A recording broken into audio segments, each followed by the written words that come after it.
Alhamdulillahi Rabbil Alamin. Nahmaduhu wa nasta'inuhu wa nastaghfiruhu wa na'udzu billahi min sururi anfusina wa min sayyiati a'malina. May yahdihillahu fala mudhillalah wa may yudlilhu fala hadiyalah. Asyhadu an la ilaha illallah wahdahu la syarikalah wa asyhadu anna Muhammadan abduhu wa rasuluhu la nabiyya wa la rasulahu ba'dah. Allahumma shalli wa sallim wa barik ala habibina wa qudwatina wa rasulina Muhammadin sallallahu alaihi wasallam wa ala alihi wa ashabihi wa man tabi'ahum bi ihsan ila yaumil qiyamah. Usini wa iyyakum bi taqwallah faqad fazal mu'minunal muttaqun kama qala Allah ta'ala fi kitabihil karim ba'da a'udzu billahi minasyaitonir rajim. Ya ayyuhalladzina amanu taqullaha haqqa tuqatih wa la tamutunna illa wa antum muslimun. Ya ayyuhalladzina amanu taqullaha wa qulu qawlan sadida yuslih lakum a'malakum wa yaghfir lakum dzunubakum wa may yuti'illaha wa rasulahu faqad faza fawzan 'azima.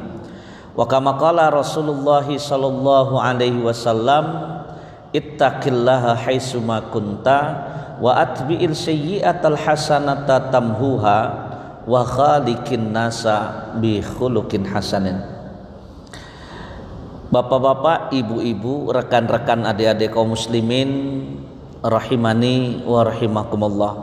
Alhamdulillah wa syukurillah, tidak bosan saya mengingatkan kepada diri saya pribadi dan juga kepada antum semua. Marilah senantiasa lisan kita bersyukur kepada Allah. Bersyukur kepada Allah kapanpun, dimanapun dan bagaimanapun Allah menetapkan setiap perkaranya dalam diri kita. Allah hadirkan begitu banyak nikmat, Allah hadirkan begitu banyak rezeki dalam kehidupan kita. Nikmat dan rezeki yang tidak terhalang dengan kemaksiatan yang kita lakukan di hadapan Allah. Rezeki yang tidak pernah berhenti mengalir tatkala kita melakukan sesuatu yang membuat Allah murka. Dan itulah rahmatnya Allah Subhanahu wa ta'ala. Demikian pula jangan sampai lupa senantiasa lisan kita senantiasa bersolawat kepada junjungan kita Nabi kita Muhammad sallallahu alaihi wasallam, dan juga semoga salawat dan salam ini tersampaikan kepada segenap keluarganya, kepada seluruh para sahabatnya, dan juga kepada semua para pengikutnya yang senantiasa istiqamah dengan keimanan sampai dengan yaumul qiyamah kelak. Amin ya rabbal alamin.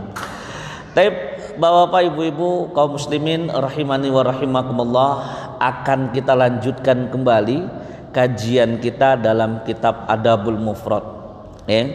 Terakhir bahasan kita adalah tentang as-siddiq dan al-kadzib, tentang seorang pendusta dan orang yang mampu berkata benar. Bahasan terakhir adalah matan ke-386 dan 387. Sekarang kita akan berbicara matan ke-388. Ini terkait tentang keutamaan bersabar atas gangguan manusia. Cuman saya lihat flyernya serem bener gitu yang dibikin sama pengurus nih, panitia pengajiannya nih.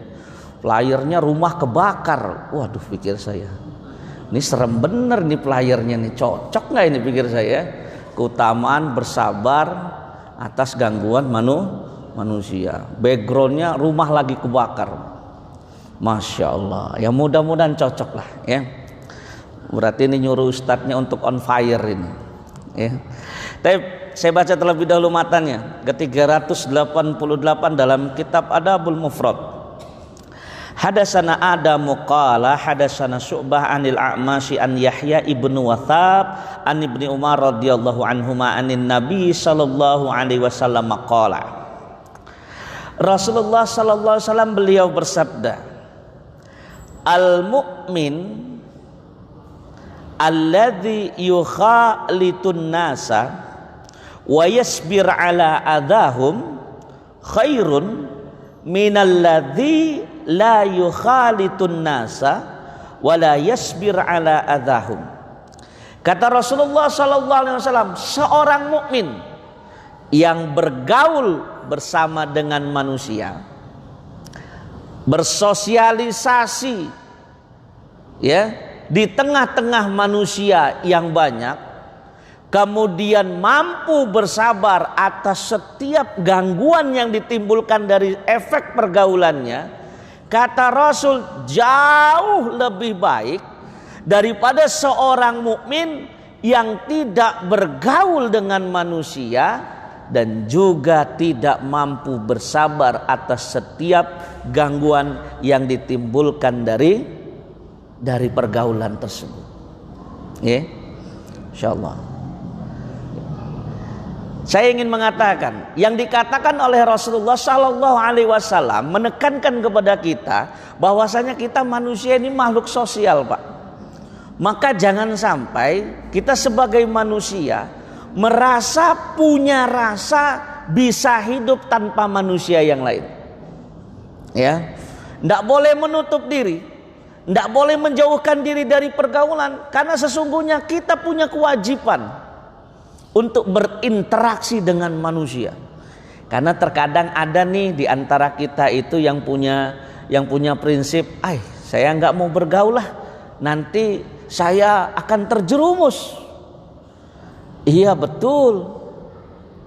Kemungkinan orang bergaul itu kan cuma dua rumusnya. Kalau tidak dia mewarnai komunitas tersebut, atau kalau tidak dia akan terwarnai oleh komunitas tersebut. Betul Pak ya? Pilihan cuma dua. Antum bergabung di mana saja, di komunitas Masjid Ad-Du'a, kalau nggak mewarnai pasti diwarnai. Ya. Cuman itu nggak bisa mewarnai juga nggak bisa terwarnai, nggak mungkin. Hidup tuh nggak ada yang 50-50. Sampai kalau boleh saya katakan, hanya retorika para asatid lah yang mengatakan kepada jemaahnya, Pak, kalau bisa kita itu hidup dunia akhirat itu 50-50. Sebenarnya kalau boleh saya katakan nggak ada 50-50, Pak. Karena Allah menciptakan hati manusia cenderung dengan mobilitasnya, cenderung dengan kecenderungannya. Dia bakal miring sebelah. Entah miringnya persentasenya banyak yang mana itu Allah alam bisawab. Ada yang lebih cenderung kepada kemaksiatan, ada yang lebih cenderung kepada ketaatan, ada yang lebih cenderung kepada iman, ada yang lebih cenderung kepada kekufuran. Jadi nggak ada sebenarnya 50-50 itu nggak ada. Dominasi amal solih kita lah yang membuat kita taat kepada Allah, kemudian kemaksiatan kita kepada Allah lah yang membuat kita jauh dari ketaatan terhadap Allah Subhanahu wa Ta'ala. Kita kadang-kadang gitu, nggak mau bergaul lah, nanti takut terwarnai. Terus apa tugas Anda? Apa tugas Anda? Saya mohon maaf pernah menegur kawan. Saya tegur kawan ini. Kenapa saya tegur? Beliau ini dulu di masa pendidikannya bareng dengan saya, nilai akademiknya di hadapan saya. Di hadapan saya itu maksudnya lebih tinggi daripada saya. Sebenarnya pinter. Hanya gara-gara kurang luas dalam bergaul, akhirnya dia memencilkan diri dia. Saya bilang, antum tuh diamani sama Allah ilmu, saya bilang. Kalau antum tidak mau mengajarkan ilmu antum ingat nggak? Kata Rasul, Allah itu akan mengekang seseorang dengan kekangan dari api neraka. Mulut seseorang itu akan dikekang dengan kekangan dari api neraka bagi barang siapa yang tidak mau menyampaikan ilmu yang mereka miliki. Kan Rasul sendiri yang mengatakan balighu anni walau ayah. Antum ini ilmunya banyak enggak, saya takut begini. Itu resiko kita, maka kita minta pertolongan kepada Allah. Kan kita mengatakan la haula wala quwata illa billah. Kita mohon pertolongan kepada Allah, hasbunallah wa ni'mal wakil, ni'mal maula wa ni'man nasir. Karena memang saya juga begitu, Pak. Awalnya kadang-kadang ragu, bisa nggak nih mewarnai komunitas? Bismillah, didukung sama kawan-kawan, didoakan oleh jemaah. Dan kita harus mampu bersabar. Karena ketakutan seseorang akan terkait pergaulan itu memang adalah efeknya, biasanya seperti itu. Ya. Tapi ingat kata Rasulullah, manusia yang bergaul jauh lebih baik daripada yang tidak bergaul. Manusia yang bergaul kemudian bersabar dari setiap gangguan, ini berarti juga pelajaran selanjutnya, dalam setiap pergaulan manusia pasti akan terjadi konflik. Betul? Betul. Ya. Sahabat-sahabat Rasul yang dalam Al-Quran itu dikatakan radhiyallahu anhum wa radu'an, yang mereka hidup langsung di bawah bimbingan nubuah, karena memang fitrahnya likulli ra'sin ra'yun, itu mereka bisa berselisih pendapat loh. Berselisih pendapat mereka. Tapi mereka mampu bersabar atas perselisihan mereka tersebut. Dan mereka mampu bersabar atas setiap gangguan yang kemudian ditimbulkan dari pergaulan tersebut. Harusnya itu menjadi pelajaran sama kita. Kadang-kadang kita ini mutung Pak, cuman kadang-kadang dibilangin, kayaknya saya ngelihat kamu ini ikut ngajinya sama kelompok keras kayaknya. Ya, ini bahaya nih, radikalisme nih. Ada yang mundur cuman gara-gara takut dibilang radikal Pak. Ada. Saya ketemu dengan manusia unik. Ada satu jemaah saya. Ya. Ini unik orangnya. Jadi nyamperin saya setelah selesai kajian, ngomong begini sama saya. Ustaz, mulai kali ini saya minta izin sama antum untuk sementara saya tidak mau ngaji dulu. Kaget juga saya bilang. Kenapa Pak? Ada yang salah? Enggak ada Ustaz. Cuman semenjak saya sering mengikuti ceramah antum, mengikuti ceramah-ceramah di berbagai masjid katanya, dengan ustadz-ustadz yang saya dengarkan, bertambah ilmu saya, kemudian saya terapkan.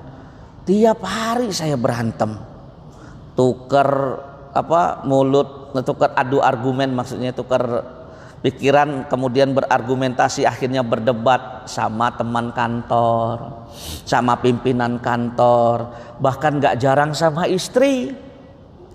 Saya bilang, nanti dulu Pak, yang disalahin jangan pengajian, karena bisa jadi uslub Bapak dalam berbicara yang salah. Tapi saya nggak bisa kalau nggak nyampein katanya. Makanya untuk meredam, biar saya nggak berantem sama teman kantor, saya ngambil kesimpulan saya berhenti ngaji dulu katanya. Kaget juga saya. Jadi kok yang dikalahin pengajiannya, saya bilang. Dia nggak tahan, dia bilang, kamu ini radikal. Contoh, ketika dia tidak mau nerima, uang suap dari sesama rekan kerjanya, dari atasannya. Rekan kerjanya ngomong begini, kalau pengen jadi idealis nggak usah jadi PNS di sini bro katanya. Sholat aja lu di masjid katanya. Dia omongin begitu dia, ya kan? Dia dengan tegas menegaskan, wah model ceramah kayak Ustadz Dasyat Latif lah, sama Ustadz Abdul Somad di lampu merah itu. Pokoknya nggak ada kompromi sama suap. Siapa yang datang dengan membawa baju, beras, mantel, ya, rekam, laporkan ke polisi. Kata beliau itu perusak negara. Kalau antum sami'na wa ata'na, rekam itu Pak. Ujung-ujungnya ngerekam melulu nanti. Nah rata-rata begitu. Ya. Dan kita mampu harus bersabar terhadap setiap gangguan yang ditimbulkan. Biasa itu. Kenapa? Nah saya belajar, ternyata matan berikutnya gangguan-gangguan kemudian yang ditimbulkan, apalagi cuman kalau menimpa kita ini paling sekedar omongan sih Pak. Betul nggak Pak? Betul.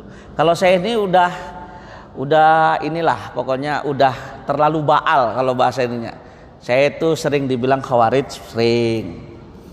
Ustadz radikalisme, sering. Gak apa-apa Pak, biarin aja lah seperti itu. Ngapain juga, apalagi di media sosial itu, ya. Di media sosial tuh kadang-kadang walaupun yang megang bukan saya Pak, adminnya semua kadang-kadang banyak mendiskreditkan. Saya mah nggak mau ngeladenin, biasa aja nggak apa-apa. Ya. Mau dia mencaci, mau dia memaki, itu bukan karakter seorang mukmin. Ya. Laisal mu'min la'an, kata Rasulullah. Seorang mukmin itu bukan orang yang gemar mencela, nggak setuju tinggalin, selesai urusan. Anda nggak serak dengan ustadz ini, nggak usah ngaji, selesai urusan. Ngapain kemudian sampai mencaci, memaki, dan kemudian mencela sampai kemudian menjatuhkan hukum bla bla bla bla bla. Saya itu bahkan pernah diomongin begini, Pak, kaget saya. Mudah-mudahan beliau yang ngadu sama saya ini benar. Ya, saat si Pulan itu pernah nasihatin saya, ngapain ngaji sama Ustadz Ardiansah. Ustadz Ardiansah itu kawan-kawannya tukang nyembelihin orang di Suriah. Saya langsung istighfar, astagfirullah, demi Allah saya nggak punya teman di Suriah. Saya bilang, apa maksudnya? Saya bilang, kayaknya saya nggak pernah ngajarin orang untuk radikal nyembelih itu. Malah waktu awal-awal ISIS muncul itu, Pak, saya mati-matian menangkar radikalismenya ISIS itu, Pak. Dan jujur di Indonesia ini banyak benih-benih ISIS itu, Pak, banyak. Dan kita harus tangkas itu, ya. Kita harus mencegah paham itu jangan sampai timbul, karena mereka berlebih-lebihan dalam agama mereka. Mudah sekali menumpahkan darah seorang muslim. Tapi saya difitnah seperti itu rasanya. Tapi benar, sabarlah kita, Pak. Kenapa? Saya jamin, Pak, gangguan yang ditimbulkan oleh manusia kepada kita tidak sebanding dengan gangguan yang ditimbulkan kepada dua hadis di bawah ini, Pak. Saya baca nih, matan ke-389-nya.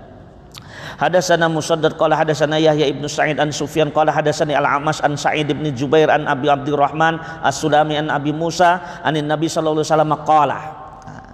Ujungnya saja, Pak, ya, dari Nabi sallallahu alaihi wasallam beliau bersabda, laisa ahadun aw laisa syai'un asbaru ala adha yasma'uhu minallahi azza wa jalla. Tidak ada satupun atau tidak ada sesuatu pun yang lebih sabar daripada apa yang dia dengar daripada Allahu azza wa jalla. Yang paling sabar itu Allah, Pak. Innahum la yadda'una lahu walad. Mereka ahlul kitab itu mengatakan Allah itu punya anak. Wa innahu la yu'afihim wa yarzuquhum. Tapi ketika mereka mengatakan Allah punya anak, Allah tetap memberikan mereka sifat afiat. Allah tetap memberikan mereka rezeki. Jadi nggak sebanding. Allah yang difitnah mempunyai anak. Kalau dalam syariat Islam Allah punya anak nggak, Pak? Enggak. Lam yalid walam yulad. Allah tidak beranak juga tidak diperanakan. Maka tidak ada, Pak, perkataan yang lebih menyakitkan daripada perkataan seorang hamba yang mengatakan kepada Khaliknya, penciptanya, bahwasanya penciptanya punya anak. Tapi Allah bersabar. Buktinya rahmat Allah, sabarnya Allah ini, yang ngomong Allah punya anak itu tetap dikasih afiat, tetap dikasih rezeki. Betul nggak? Betul. Maka jangan pergaulan kita dengan manusia yang kemudian akhirnya menimbulkan cap-cap tertentu sama kita, membuat kita mundur untuk terus berdakwah. Sabar, kuncinya sabar. Sabar itu as-sabru 'alal muslim, sabar atas diri seorang muslim, karoksul fil jasad, itu seperti kepala dalam jasad. Jadi kalau kita seorang muslim nggak punya sifat sabar, maka kita ini badan tanpa kepala, gitu loh. Ya, iyain aja, Pak, nggak apa-apa, Pak. Saya itu pernah, Pak, sama murid saya sendiri. Ini murid saya lucu nih, ya. Alhamdulillahnya saya silaturahim ke rumah orang tuanya masih mau manggil saya Ustadz. Alhamdulillah 2015 terakhir. Padahal orangnya sudah jadi Ustadz nasional. Ya. Saya itu dulu pernah dibilang sama beliau ketika saya silaturahim, ya, saya sempat ngajar di situ tahun 2000-an, Pak, 2 tahunan kurang lebih. Kemudian saya lupa lah, sekitar tahun 2005 saya silaturahim lagi. Nah, karena saya seorang musafir, ya kan, saya nyampe di sono, sholat saya masih saya qashar, Pak. Ya. Beliau yang pada saat itu baru jadi calon mahasiswa Lipia ngomong begini sama saya, ya, Ustadz nih kok sekilit sih, Ustadz, udah nyampe tempat tujuan tapi kok masih mengkosor sholatnya, gitu ya. Sebenarnya saya bisa aja, Bisa aja saya menjawab dengan dalil yang saya miliki. Rasulullah SAW ketika di perang Fathul Mekah, beliau senantiasa mengqashar sholatnya. Rasulullah SAW selama haji 40 hari beliau tidak pernah menggenapkan sholat yang 4 rakaat, tapi senantiasa diringkas. Enggak. Dan cukup menyakitkan ketika dibilang sekilit sama murid, Pak. Tapi saya tenang aja. Saya bilang, jangan ngomongin saya sekilit, kamu mau masuk Libya. Saya bilang, nanti kalau sudah di Libya, saya bilang, cari dalil. Apa yang saya lakukan ini ada nggak dalilnya? Tahun 2015 ketemu sama saya ngomong, iya Ustaz, ketemu ada dalilnya. Tuh, udah terlanjur ngomongin saya sekilit, saya bilang. Sebenarnya kalau pengen marah-marah bener, Pak. Kenapa? Dibilangin murid sekilit. Ngerti nggak Pak bahasa sekilit itu, Pak? Curang. Ya kan? Udah nyampe kok masih sholat di qashar, katanya masih di jamak. Ya. Ya kan Pak? Ya. Ada nggak di antara bapak-bapak yang gitu? Kalau saya Pak ya, misalkan saya pengen safar ke Jakarta 10 hari, 4 hari saya masih qashar Pak, 6 harinya baru saya berlakukan diri saya sebagai mukimin. Saya pernah dibilang sekilit kayak gitu Pak. Tapi ternyata yang ngebilangin saya sekilit nyari dalilnya, terngiang-ngiang. Jadi omongan antum pas saya di Libya tuh saya cari bener, saya tanya sama dosen-dosen dari luar negeri, ternyata memang ada dalilnya katanya. Ya, jadi nggak apa-apa Pak, dibilangin sama orang itu udah biasa aja. Itu Allah. Yang kedua Rasul nih, ya, matan ke 390. Hadasana Umar bin Hafs qala hadasana Abi qala hadasana Al-A'mash qala sami'tu Syaqiqan yaqul qala Abdullah qasama Nabi sallallahu alaihi wasallam kismatan kaba'di makana yaksimu. Rasulullah sallallahu alaihi wasallam membagi ghanimah, pembagian sebagaimana beliau biasa membagi. Ya. Faqala rajulun minal ansor. Tiba-tiba berkatalah salah seorang sahabat beliau dari kalangan Ansor, wallahi, demi Allah, innaha lakismatun ma uridu biha wajhallahi azza wa jalla. Demi Allah, ini pembagian bukan dalam rangka mengharapkan wajahnya Allah subhanahu wa ta'ala. Bahasa lainnya apa? Ini pembagian gak adil ini. Nabi dibilangin tidak adil. Ya. Qultu, ya, maka aku katakan, la aqulanna lin Nabi sallallahu alaihi wasallam. Ya. Jadi kata lawan bicaranya si laki-laki Ansor, saya aduin omongan kamu sama Rasul. Berani-beraninya kamu ngebilangin Rasul itu enggak adil. Fa'ata itu, saya datengin Rasulullah sallallahu alaihi wasallam. Wa huwa fi ashabihi. Pada saat itu Rasul berada di tengah-tengah sahabatnya. Ya. Fasorortuhu, aku bisikin biar nggak kedengeran sama sahabat-sahabat yang lainnya. Dibisikin sama Rasul, ada laki-laki dari Ansor ngomongin engkau ini pas pembagian kemarin itu nggak adil, bla bla bla bla bla. Fasaqqa dzalika alaihi. Rasul ngedenger kalimat itu ngerasa nggak nyaman. Wa taghayyara wajhu. Raut mukanya langsung berubah. Wa ghadiba hatta waditu inni lam akun akhbartuhu. Beliau murka sampai kata beliau ini yang menceritakan, aduh nyesel juga saya ngasih tahu Rasul kalau kayak gitu. Ternyata Rasulullah marah. Tapi ternyata apa? Summa qala, ternyata Rasulullah mengatakan qad udhiya Musa bi aksara min dzalika fasabara. Nabi Musa lebih banyak disakiti oleh umatnya, tapi Nabi Musa lebih memilih untuk bersabar. Maka Rasul pun memilih bersabar ketika beliau dikatakan tidak adil. Kita mah nggak ada apa-apanya dibandingin dengan Rasulullah Pak. Ini kalau saya tidak salah terkait pembagian di perang Hunain ini Pak. Jadi di perang Hunain itu kan Rasulullah SAW dengan para sahabat berperang melawan orang kafir Quraisy yang tersisa yang tidak mau tunduk kepada Islam pada saat itu. Ya. Nah, pasukan ini jumlahnya banyak sekali. Bahkan pada saat itu umat Islam terjangkiti sifat ujub, berbangga dengan jumlah. Ya. Jadi saking banyaknya karena banyak yang baru-baru masuk Islam itu ikut perang. Ternyata ketika tiba di lembah Hunain, mereka sudah ditunggu dengan jebakan-jebakan. Mereka dihujami dengan anak panah. Ya, lebih lengkapnya nanti sebenarnya pengen lengkapnya lagi Bapak baca di surat Taubah, itu banyak terkait tentang tentang perang Hunain itu. Dihujani, lari tunggang langgang. Yang lari ini yang baru-baru masuk Islam. Tapi kalau yang Ashabul Badar, Ashabul Uhud itu mereka tetap, dan mereka lah yang kemudian membangkitkan semangat lagi. Apalagi melihat Rasulullah sudah terluka, mereka langsung bersemboyan ada surga di depan kita, dan akhirnya mereka lah menjadi perantara kemenangan didapatkan oleh umat Islam. Selesai mereka kalah, yang awalnya umat Islam kalah berbalik menjadi menang. Tibalah saatnya pembagian ghanimah. Pas bagi ghanimah, Rasul memang terlihat kayak ngasih si Abu Sufyan ini bagian ghanimah ini sampai ribuan kambing. Orang-orang yang baru masuk Islam itu Pak, bagiannya banyak-banyak. Sedangkan sahabat-sahabat Nabi yang pulang ke Madinah dapatnya 3 ekor, 2 ekor, ada yang 1 ekor kambing. Inilah yang membuat mereka nggak adil Nabi ini dalam pandangan mereka. Secara logikanya mereka memang benar, tampak tidak adil. Tapi mereka tidak tahu apa yang dimaksudkan oleh Rasulullah dengan model pembagian tersebut. Masa kita yang berdiri di sisi Rasul, yang mati-matian, yang nggak pernah lari, berjuang dari awal, kok pulang dengan membawa pembagian yang dikit?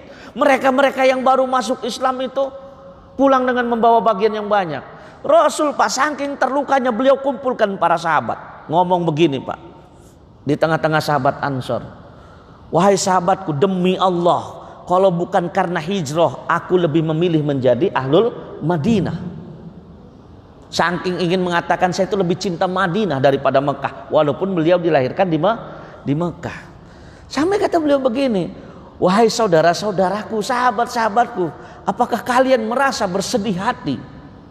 Orang-orang pulang ke Mekah dengan membawa sampah dunia, sedangkan kalian pulang ke Madinah, kalian membawa Rasulullah Shallallahu Alaihi Wasallam. Saya dengar pertama kalimat ini nyesek Pak di hati Pak. Ya Allah, terluka benar Rasulullah itu Pak. Apakah kalian merasa tidak bangga pulang membawa Rasulullah, sedangkan mereka ahlul Mekah pulang membawa dengan sampah dunia? Tidak lain tidak bukan saya lebih banyakkan bagian mereka agar hati mereka ditundukkan dengan harta. Adapun kalian, saya sudah yakin di hadapan Allah keimanan kalian tidak tergoda walaupun dengan harta. Sadar sahabat, oh itu maksudnya Rasulullah. Makanya orang baru masuk Islam itu disebut mu'allaf.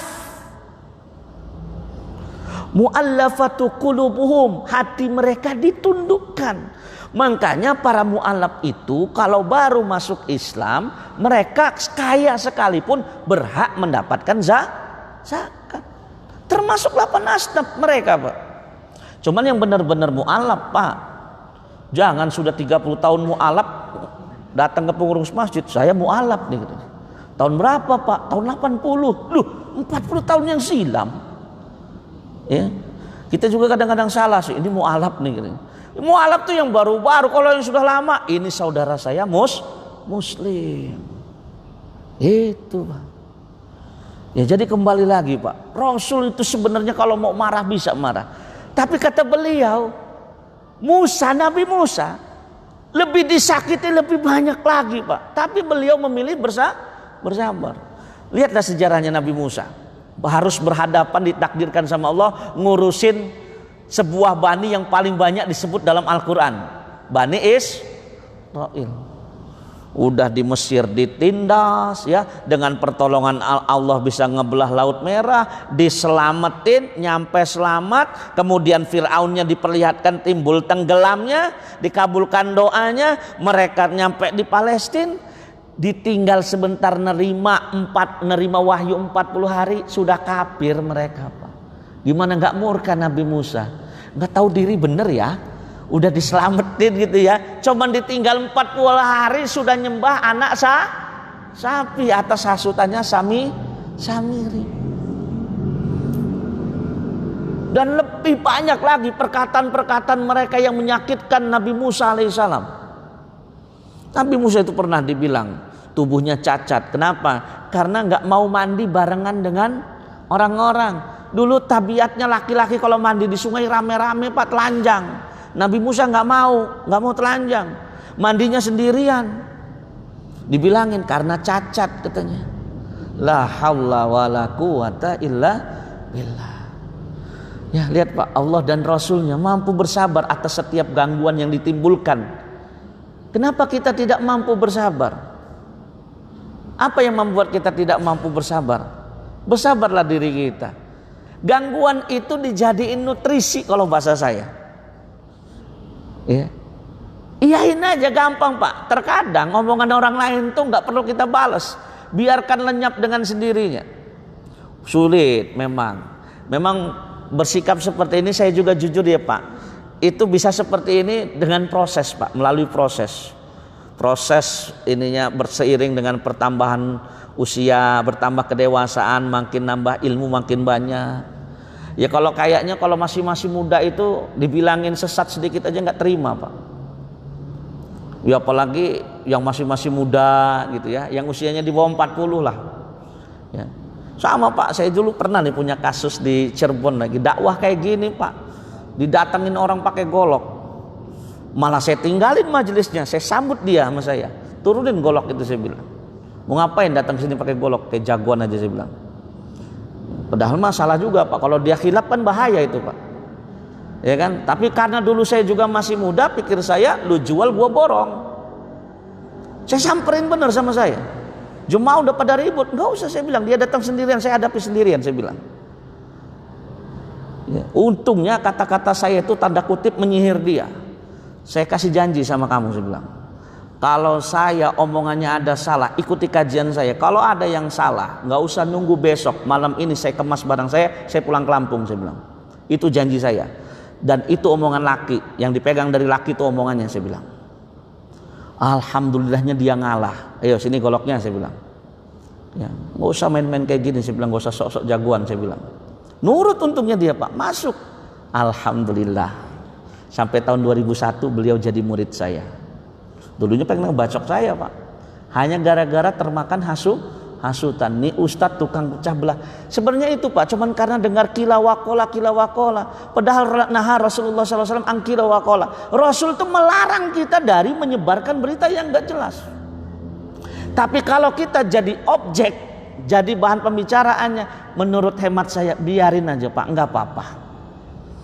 Dituduh ekstrim, biarin aja Pak. Saya tuh pernah, jujur aja Pak, didatengin sama polisi Pak. Nanya, Ustadz ini lulusan mana? Bapak itu pura-pura nanya apa enggak? Nggak mungkin Bapak tuh nggak tahu saya lulusan mana. Pak, kalau pengen tahu saya ini ekstrim atau bukan, Bapak jangan nanya ke saya, jangan nanya kayak gini, pasti saya akan membela diri. Bapak tanya sama murid-murid saya, karena mereka yang nerima pelajaran dari saya. Bapak tanya sama tetangga-tetangga saya, karena saya nggak bisa pakai topeng kalau di hadapan tetangga. Kalau di hadapan jemaah saya bisa Pak, kelihatan baik Pak. Tapi kalau di hadapan tetangga hampir 24 jam saya bersama dengan mereka. Mereka paham benar siapa saya. Gitu ya Ustaz? Iya Pak. Simpel aja lah Pak saya bilang. Bapak tanya aja sama mereka bagaimana perilaku saya. Iya. Nggak apa-apa Pak dituduh yang bukan-bukan, nggak apa-apa. Ya, nggak apa-apa dituduh yang bukan-bukan. Biarin nutrisi Pak. Pernah ada yang ngebilangin saya radikal Pak. Diadukan saya Pak. Nggak salah-salah ngadunya langsung sama Pak AKBP Maman Pak. Dulu beliau menjabat Kabid Penum Polda Lampung Pak. Sampai AKBP Mamannya nyamperin saya. Saya ikutin kajian antum sebulan nih kayaknya normal-normal aja. Kenapa Pak? Ada yang bilangin saya radikal ya? Ya biasa Pak itu Pak. Jadi saya mohon maaf nih Ustaz, jangan sampai saya dihisap sama antum di hari kiamat. Enggak Pak saya bilang. Kalau antum enggak cerita sama saya nggak tahu kalau antum tuh mata-matain saya. Gentle orangnya. Ya, udah semenjak itu ikut ngaji sampai kemudian beliau dipindah lagi ke Mabes. Ya. Jadi santai aja Pak, nggak apa-apa kalau Bapak dibilang ngaji sama kelompok radikal atau misalkan disebut ngaji sama kelompok Wahabi segala macam, biarin Pak. Kadang-kadang juga Pak ada orang Pak nyebut Wahabi itu juga nggak ngerti. Saya tuh pernah ditanya begini Pak sama salah satu orang awam di kampung saya.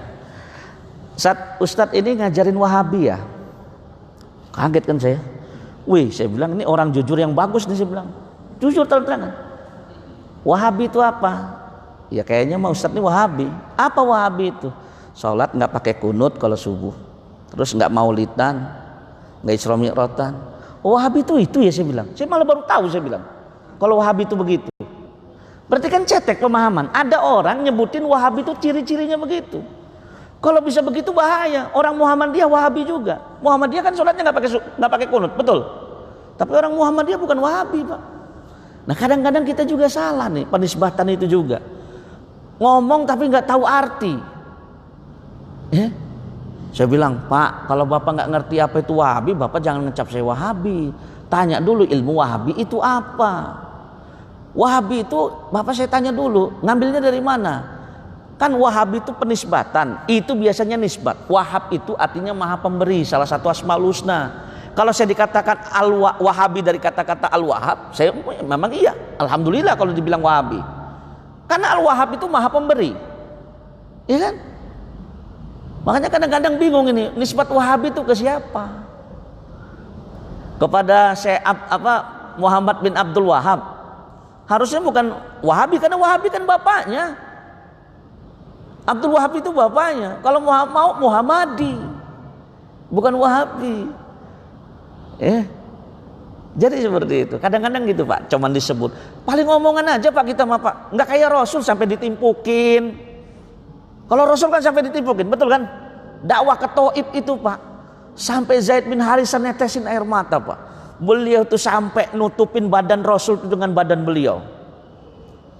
Durhaka kalian lempari orang yang hanya menyuruh kalian hanya menyembah Allah yang satu. Tapi lihat bagaimana sabarnya Rasulullah. Datang malaikat diutus sama Allah. Malaikat penjaga 2 lembah gunung yang mengapit lembah Taif. Muhammad, ini utusan Allah nih katanya kan. Dapat mandat dari Allah. Itu penduduk Taif mau diapain? Udah nimpukin kamu. Kalau kata kamu, gasak. Bahasa saya nih Pak. Timpahin tuh gunung, timpahin nih katanya. Tinggal ngomong aja nih, saya pencet nih katanya gitu ya. Enggak, kata Rasul, jangan katanya. Mereka nimpukin saya, menyakiti saya karena hakikatnya mereka enggak tahu. Saya berdoa kalau tidak mereka akan lahir dari tulang rusuk mereka, keturunan anak cucu mereka yang menjadi penyeru agama Allah Subhanahu wa taala, dan ternyata itu dikabulkan oleh Allah Subhanahu wa taala. Ya. Jadi kita belajarlah sama Rasulullah Sallallahu Alaihi Wasallam. Ya jadi kalau cuman diomongin gini, sabar aja Pak. Ya diajak dialog, masih nggak bisa juga. Prinsipnya cuma satu, lana a'maluna walakum a'malukum. Sudah. Kalau kamu nggak bisa ikut pemahaman saya juga nggak bisa ikut pemahaman kamu. Kita masing-masing aja. Kalimatnya lana a'maluna walakum a'malukum. Kalau sesama muslim, jangan kita sesama muslim ngomongnya lakum dinukum waliyadin. Itu nyari ribut namanya Pak. Ya kan? Ayo ini Pak kita ngadirin yasinan. Enggak lah, lakum dinukum waliyadin. Kayak orang kafir jadinya. Lana a'maluna walakum a'malukum.